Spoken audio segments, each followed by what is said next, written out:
Hello and welcome to Mac 20 Questions podcast number 88. And today the featured guest on the audio podcast is Switcher Mark. Now it's time for me to have a little bit of a ramble. This week I upgraded to the latest version of TextExpander. There's not much difference in use, but it did break out of the system preferences, which is a good thing.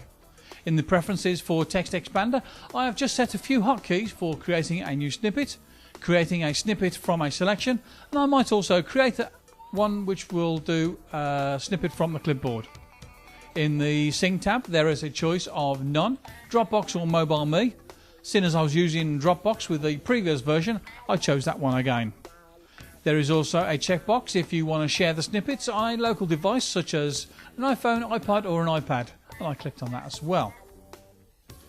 In options, I have set it to watch out for double caps at the start of a sentence, seeing as I'm always holding on to the shift key for far too long, especially when I'm typing really fast and flying fingers on the keyboard. I've also asked it to check for capitalised new sentences option, and well, it didn't always work on the test, and it didn't always capitalise the new sentence. I will test it some more, and then if it doesn't come up to scratch, then I won't bother with it. So I might want to put a password into iTunes Store or on a website and it wouldn't work. I'd have to go to the menu bar icon, go through the list to find the password that I wanted and do a right click for pasting it in. And sometimes it had to be a right click and not a left click because the left click just didn't do it. Now the question you might ask is, why use TextExpander to do this when I have one password? Well, one password wasn't doing it either, so maybe it's just something that's to do with the websites.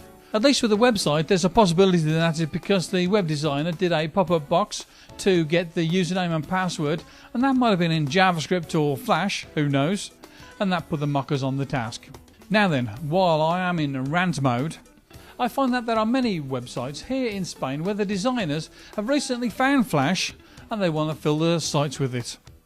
This, of course, makes for a really poor user experience.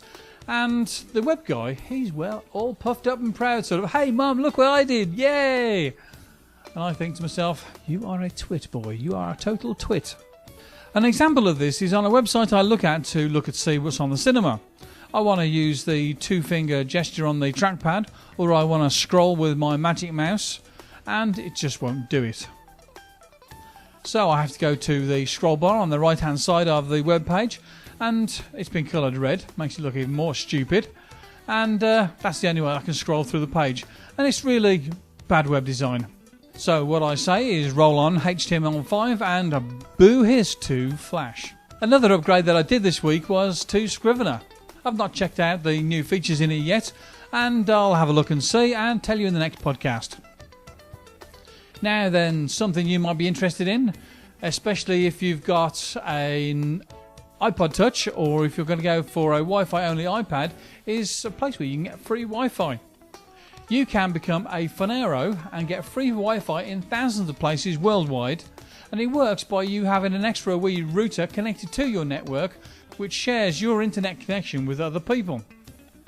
The idea is that then you can go to other fun connections and connect up to their connection for free because you are sharing yours.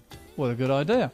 Since I've set mine up, I see that they have a new router for sale on the site which does end Wi-Fi and has a few other neat tricks too.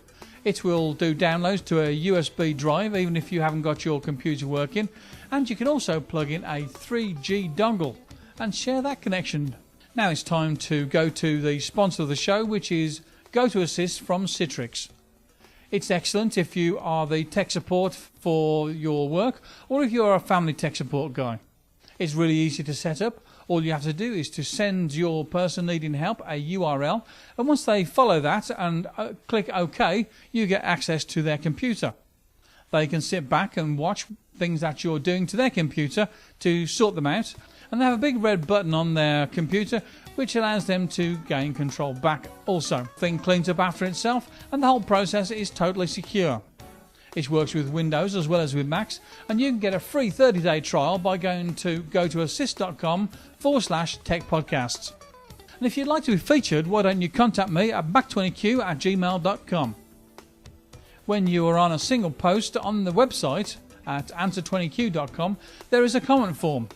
Or you can go to the About and Contact page, and there is a link right at the top of the website and you can send me a message from there. Why don't you follow me on Twitter? The username is Mac20Q, of course, and that's just for Mac tweets.